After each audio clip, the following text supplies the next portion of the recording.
નમસ્કાર, હું છું માર્ગી. આપની સાથે હેડલાઇન્સમાં જોઈએ કેટલાક મહત્વના સમાચાર. યુએસની એક અદાલતે ખાલિસ્તાની આતંકવાદી ગુરુપતવંત સિંહ પન્નુની હત્યાના કાવતરાના આરોપમાં ભારત સરકારને સમન્સ જારી કર્યું છે. ભારત સરકારે આ અંગે સખત વાંધો વ્યક્ત કર્યો છે. ન્યૂયોર્કના દક્ષિણી જિલ્લાની જિલ્લા અદાલતે આ સમન્સ ભારત સરકાર, રાષ્ટ્રીય સુરક્ષા સલાહકાર અજીત ડોભાલ, પૂર્વ રો ચીફ સામંત ગોયલ, રો એજન્ટ વિક્રમ યાદવ અને ઉદ્યોગપતિ નિખિલ ગુપ્તાના નામ પર જારી કર્યા છે.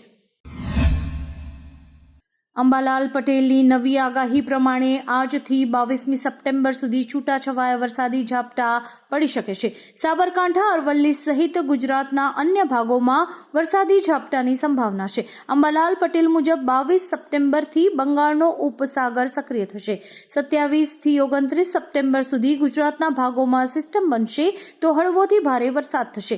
વડોદરા, આણંદ, નડિયાદ, અમદાવાદ, ગાંધીનગર અને સુરતના આસપાસના વિસ્તારોમાં વરસાદ આવશે. અમદાવાદના બોપલ મર્સિડીઝ કારના સગીરને જામીન મળ્યા છે. સોબો સેન્ટર પાસે બિલ્ડરના સગીર નબીરાએ પોતાની મજા માટે પૂરઝડપે મર્સિડીઝ હંકારીને નિર્દોષ સિક્યુરિટી ગાર્ડને અડફેટે લેતા તેનું મોત નીપજ્યું છે. પોલીસે ફેક્ટરીમાં છુપાયેલ આ સગીરના બિલ્ડર પિતા મિલાપ શાહની અત્યારે ધરપકડ કરી છે. સગીરના પિતાએ તેના પુત્રને બર્થડે પાર્ટીમાં જવા માટે મર્સિડીઝ કાર આપી હતી, જેના વડે સગીરે સિક્યુરિટી ગાર્ડને અડફેટે લીધો અને તેનું મૃત્યુ થયું છે. લોટસ 300 પ્રોજેક્ટ કેસમાં એન્ફોર્સમેન્ટ ડિરેક્ટોરેટે દિલ્હી અને ઉત્તર પ્રદેશમાં ઘણી જગ્યાએ બુધવારે દરોડા પાડ્યા હતા.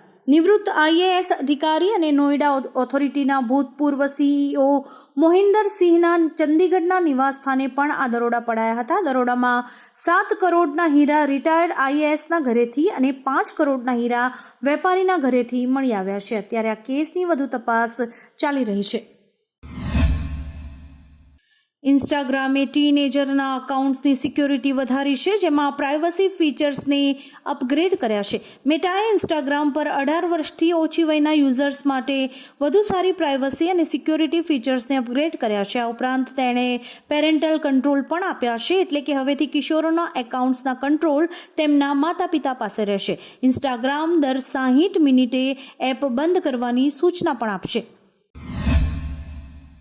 મહિલાઓની સુરક્ષાને ધ્યાનમાં રાખીને કેન્દ્ર સરકાર દ્વારા વિવિધ પ્રોજેક્ટ્સ શરૂ કરાયા છે, જેમાંથી નિર્ભયા પ્રોજેક્ટ હેઠળ ઇમરજન્સી કોલ બોક્સ નામનો મહત્વનો પ્રોજેક્ટ શરૂ કરાયો હતો. આ કોલ બોક્સ પ્રોજેક્ટમાં કોઈ વ્યક્તિ કોલ બોક્સની મદદથી પોલીસ કંટ્રોલ રૂમનો સીધો સંપર્ક કરી શકે છે. અત્યારે અમદાવાદમાં 300થી વધુ ઇમરજન્સી કોલ બોક્સ ઇન્સ્ટોલ કરવામાં આવ્યા છે અને પ્રતિદિન 100 જેટલા કોલ્સ મળી રહ્યા છે. આવતીકાલે અમદાવાદના ગોતામાં આવેલા રાજપૂત ભવન ખાતે ક્ષત્રિય આગેવાનોનું એક ભવ્ય સંમેલન યોજાવા જઈ રહ્યું છે. આ સંમેલનમાં પ્રમુખ તરીકે મહારાજા વિજયરાજસિંહજી ગોહિલની તાજપોશી કરાશે. ભાવનગરના મહારાજાના પુત્ર એવા યુવરાજ જયવીરરાજસિંહ ગોહિલે સોશિયલ મીડિયા ફેસબુક ઉપર પોસ્ટ લખીને લોકોને ચેતવ્યા છે કે રાજકીય લાભ માટે મારા વડીલનો ઉપયોગ કે દુરુપયોગ ન કરતા અને તુચ્છ રાજનીતિથી દૂર રહેજો. દિલ્હીમાં નવા કેબિનેટને લઈને એક મોટા સમાચાર સામે આવ્યા છે. નવા CM આતિશીના કેબિનેટમાં 5 ધારાસભ્યોને સ્થાન મળ્યું છે, જેમાં મુકેશ અહલાવત, ગોપાલ રાય, કૈલાશ ગેહલોત, ઇમરાન હુસૈન અને સૌરભ ભારદ્વાજનો સમાવેશ થાય છે. મુકેશ પહેલીવાર કેબિનેટમાં સામેલ થયા છે અને આતિશી સરકારનો શપથ ગ્રહણ સમારોહ આગામી 21મી સપ્ટેમ્બરે યોજાવાનો છે. ગુજરાતમાં ફરી ખાદ્ય તેલના ભાવ વધ્યા છે. કપાસિયા તેલના ડબ્બાના ભાવમાં 60 રૂપિયાનો વધારો થયો છે. આ વધારા સાથે કપાસિયા તેલનો ડબ્બો 2020થી વધીને 2070 રૂપિયાની આસપાસ પહોંચ્યો છે. પામ તેલના ડબ્બાનો ભાવ પણ 1860થી વધીને 1865 રૂપિયા થયો છે. નોંધનીય છે કે ભારે વરસાદને કારણે તેલીબિયા પાકોને મોટું નુકસાન થયું છે. આ નુકસાનને કારણે ભાવ વધ્યા હોય તેવી જાણકારી મળી રહી છે. એક અહેવાલ અનુસાર આ વર્ષે ડેન્ગ્યુની પેટર્ન બદલાઈ છે. ડેન્ગ્યુ હવે વધુ ઘાતક બન્યો છે. ડેન્ગ્યુની શરૂઆત સામાન્ય તાવથી થાય છે, સાથે જ માથું અને શરીર પણ દુખે છે. આ વર્ષે નવા સિમ્ટમ્સ મુજબ 3 થી 5 દિવસ સુધી દર્દીને તાવ આવે છે. પેરાસિટામોલ લો તો પણ તાવ જલ્દી ઉતરતો નથી. 3 થી 5 દિવસ તાવ પછી દર્દીને પેટ ભારે લાગે છે, ઉબકા આવે છે, કોઈકવાર ઉલટી થાય છે અને લીવરમાં પણ સોજો આવે છે. ત્યારબાદ મલ્ટી ઓર્ગન ફેલ્યોર પણ થઈ શકે છે.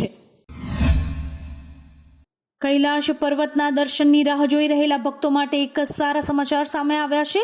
હવે હેલિકોપ્ટરમાંથી કૈલાશ પર્વતના દર્શન કરી શકાશે. સેનાનું MI-17 હેલિકોપ્ટર એક ફેરામાં 15 ભક્તોને ઓલ્ડ લિપુલેખની 30 કિલોમીટર દૂર ગુંજી ગામ સુધી લઈ જશે. ફક્ત 55 વર્ષ સુધીના લોકોને જ આ મુસાફરી કરવાની મંજૂરી અપાઈ છે અને આ માટે 75,000 રૂપિયાનો ખર્ચ થશે. વડોદરામાં આવેલા વિનાશક પૂર બાદ હવે તંત્ર જાગ્યું છે. આગામી દિવસોમાં 35 કિલોમીટર લાંબી વિશ્વામિત્રી નદી ઉપર ડ્રોન સર્વે પણ શરૂ કરવામાં આવશે તેવો નિર્ણય લેવાયો છે. સર્વે બાદ એક યાદી તૈયાર કરાશે અને જે ગેરકાયદેસર દબાણ હશે તે દબાણકારોને નોટિસ આપવામાં આવશે. ઉલ્લેખનીય છે કે વિશ્વામિત્રી નદીના કિનારે વસાહતો, રેસિડેન્સ, કોમર્શિયલ અને ફાર્મ હાઉસ જેવા દબાણો છે. મહારાષ્ટ્રના ભંડારામાં ગણપતિ વિસર્જન દરમિયાન એક મોટી દુર્ઘટના સર્જાઈ છે. ગણપતિ વિસર્જન દરમિયાન મોટી સંખ્યામાં લોકો શોભાયાત્રાને જોવા માટે ધાબા ઉપર ઊભા હતા, ત્યારે અચાનક જ છત તૂટી પડતા છત ઉપર ઊભેલા લોકો નીચે રોડ ઉપર પડી ગયા હતા. શોભાયાત્રાને જોવા માટે લોકો પહેલેથી જ રસ્તા ઉપર હતા. એવામાં છત ઉપરના લોકો પણ નીચે પડ્યા, જેના કારણે અકસ્માતમાં 30 થી 40 મહિલાઓ ઘાયલ થઈ છે. ભરૂચના વકફ બોર્ડના એક મોટા કૌભાંડનો પર્દાફાશ થયો છે. વકફ બોર્ડની મહિલા ઇન્સ્પેક્ટર અફસાના અને તેની નજીકના વ્યક્તિ પર આરોપ લાગ્યો છે. વકફ બોર્ડના ખોટા દસ્તાવેજ ઊભા કરી અને વેચી ન શકાય તેવી જમીનને બારોબાર વેચી મારી છે. આ કૌભાંડમાં કરોડો રૂપિયાની કમાણી કરી હોવાના તેમના પર આરોપ લાગ્યા છે. અત્યાર સુધીમાં આ મામલે 8 ફરિયાદ નોંધાઈ ચૂકી છે અને સમગ્ર કૌભાંડની તપાસ પણ શરૂ કરાઈ છે. કાર્તિક આર્યન સ્ટારર ભૂલ ભુલૈયા 3 અને અજય દેવગણની film Singham again box office પર ટકરાશે. કલેશ ટાળવા માટે કાર્તિકે રોહિત શેટ્ટીને ફોન કર્યો હતો, પરંતુ હવે સમાચાર છે કે સિંઘમ અગેન દિવાળી પર જ રિલીઝ થશે. છેલ્લા 15 વર્ષમાં અજય દેવગણે 13 વખત ફિલ્મ અથડામણનો સામનો કરવો પડ્યો છે, પરંતુ તે ક્યારેય ડર્યા નથી અને તારીખ પણ બદલી નથી. આ વખતે પણ તેમણે એવું જ કર્યું છે અને ફિલ્મ દિવાળી પર જ રિલીઝ કરશે. બુધવારે યુનાઇટેડ નેશન્સ જનરલ એસેમ્બલીમાં પેલેસ્ટાઇન પરથી ઇઝરાયેલના કબજાને 12 મહિનામાં દૂર કરવાનો એક પ્રસ્તાવ રજૂ કરાયો હતો. 193 સભ્યોની સામાન્ય સભાએ આ દરખાસ્તને સ્વીકારી લીધી હતી. 124 દેશોએ ઠરાવની તરફેણમાં મતદાન કર્યું હતું, જ્યારે કે 14 દેશોએ તેની વિરુદ્ધમાં અને ભારત સહિત 43 દેશો મતદાનથી દૂર રહ્યા હતા. મતદાનથી દૂર રહેલા દેશોમાં Bharat, Australia, Canada, Germany, Italy, Nepal, Ukraine અને બ્રિટનનો સમાવેશ થાય છે. થોડા દિવસ પહેલા રાજકોટમાં એક સ્કૂલ વાનનો ડ્રાઈવર નશાની હાલતમાં ઝડપાયો હતો. આ મામલે વિદ્યાર્થી નેતા યુવરાજસિંહે કટાક્ષ કરતા એક્સ પર લખ્યું કે ગુજરાતમાં ચુસ્ત દારૂબંધી છે તો આ કોણ ગુજરાતને બદનામ કરી રહ્યું છે. જોકે આ સ્કૂલ વાન ડ્રાઈવરને હવે પોલીસ કસ્ટડીની હવા ખાવાનો વારો આવ્યો છે. વાલીઓએ આક્ષેપ કર્યો છે કે આ શખ્સે નાના વિદ્યાર્થીઓને પણ નશો કરવાની ઓફર કરી હતી. દેશમાં અનેક રાજ્યોમાં ભારે વરસાદને કારણે હાહાકાર મચી ગયો છે. બિહારમાં તો સ્થિતિ વધુ ખરાબ છે.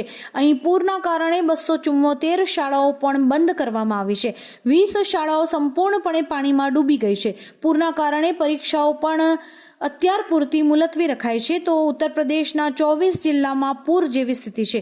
ઉત્તર પ્રદેશના લગભગ 300 ગામો સંપૂર્ણપણે પાણીમાં ડૂબી ગયા છે અને ઘણા જિલ્લાઓમાં શાળાઓ પણ બંધ કરાઈ છે. બિહારમાં ગુંડાઓ બેફામ બન્યા છે. બિહારના નવાદા જિલ્લામાં જમીન વિવાદમાં ગુંડાઓએ એક દલિત વસાહતને આગ લગાવી દીધી છે, જેમાં 80 જેટલા ઘર બળી ગયા છે. જોકે સદભાગ્યે કોઈ જાનહાનિ નથી થઈ. એવી વાત પણ સામે આવી છે કે આગ લગાવ્યા પહેલા 50 રાઉન્ડ ફાયરિંગ પણ કરાયું હતું. અત્યારે મોટા પ્રમાણમાં ત્યાં પોલીસ ફોર્સ ખડકી દેવાઈ છે અને આ મામલો સામે આવ્યા બાદ રાજકારણ પણ ગરમાયું છે.